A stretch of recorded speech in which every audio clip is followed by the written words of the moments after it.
Here's a rational function. See, this is in the form of p of x over q of x. It's a fraction with one polynomial in the numerator and one polynomial in the denominator. That's how I know it's a rational function. So all of those rules apply to this rational function.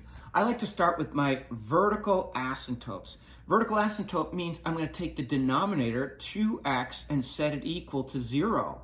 Because I know my denominator can't equal 0. So wherever it does equal 0, I'm going to have a horizontal asymptote. Divide both sides by 2, and I get x equals 0. If I'm going to draw a sketch of this, x equals 0 is right here. It's the y-axis. So if I draw it, I label it. My graph cannot pass the vertical asymptote here. It's a no-fly zone. My graph is not going to cross this vertical asymptote. How about horizontal asymptotes? I ask myself, is it top heavy, bottom heavy, or equal? Well, this is x to the first and x to the first. Because those are equal, I'm going to go to my lead coefficients, 1 over 2. So y equals 1 over 2 is my horizontal asymptote.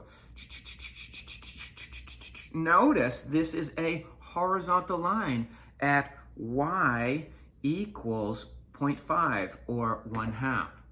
Now, I like to find my x-intercepts after that. My x-intercepts, that's where, remember, we're going to put a 0 in for f of x equals this, multiply both sides by the denominator, 2x, and we'll be left with whatever p of x is. The numerator equals 0, subtract 1 from both sides, x equals -1.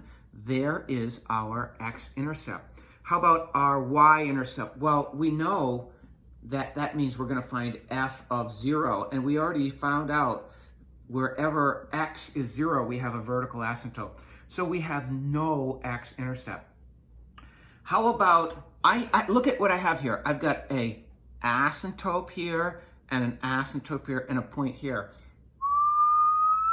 I know my graph is going to look something like that. It's going to go through this point, and it's going to be bound by these two fences, if you will. And so I know what's happening over to the left of x equals 0. Let's pick a point to the right, like 1. If I find the function value at 1, I'm going to have 1 plus 1 over 2 times 1, which will give me 2 over 2, which is 1. So if I go over 1 and up 1, I get this point. And now I know my graph is going to conform to these two asymptotes and go through this point. If I'm a betting man, I'd say it looks like that. Now we're asked to find the limit as x approaches infinity of this function, which we're going to call f of x. So we're finding the limit at infinity. As x approaches infinity, so as x goes from 1 to 2 to 100 to 1,000,000 to 1,000 million, what happens to y? Look what y is being groomed or being guided by our horizontal asymptote. So that's why it was so important for us to learn our rules. If the exponents are equal, the degree of the numerator equals the degree of the denominator, go to the lead coefficients. The limit at infinity here, in other words, as x gets extreme, dude, in the positive direction, where is y heading?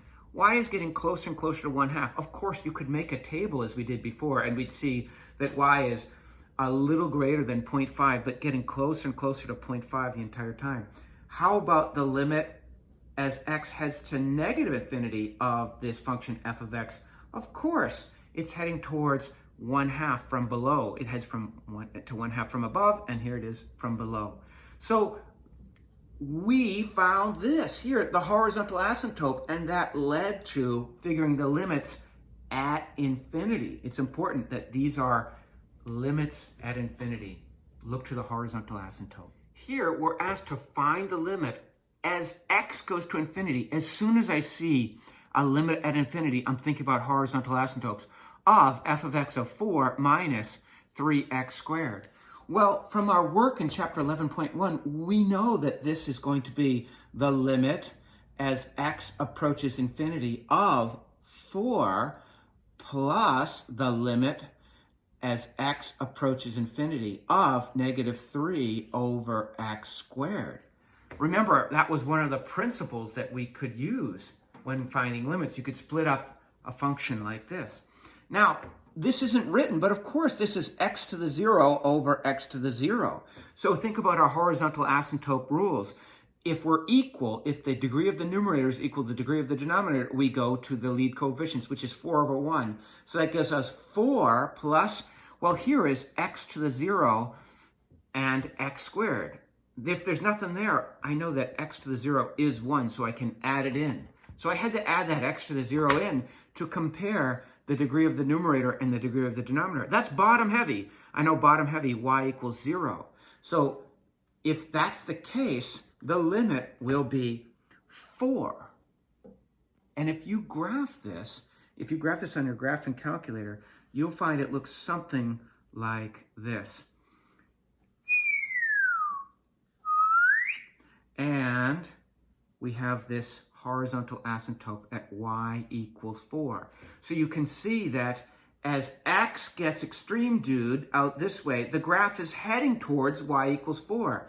And as x gets extreme dude this way, our graph is getting nice and snug up to y equals 4. A 1, a 2, a 3, a 4. There is where y is equal to 4. When I say that, I'm looking at the vertical axis here to tell you what the function value, the y value is. It's getting closer and closer to 4. Don't forget, the limits of functions are simply the trend in y. You're asking, where is y heading to? Well, y values, as x gets big, the y's are heading up to y equals 4.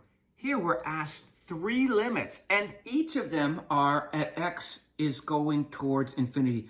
X is an extreme value. It happens to be positive infinity in each case. But if it's negative infinity, the same rules apply. I'm thinking, as soon as I see x goes to infinity or negative infinity, x goes to infinity in all 3 cases, I'm thinking about my horizontal asymptote rules. Top heavy, bottom heavy, or equal. Here I have x to the first and x squared. Because it's bottom heavy, I know that the limit is 0. Y is heading towards 0. That's the trend in y. It's as easy as that. If x is going towards infinity and I see that the degree of the numerator is equal to the degree of the denominator, then I'm using the ratio of my lead coefficients. And so the limit, where is y heading? Y is heading to this value, negative 2/3.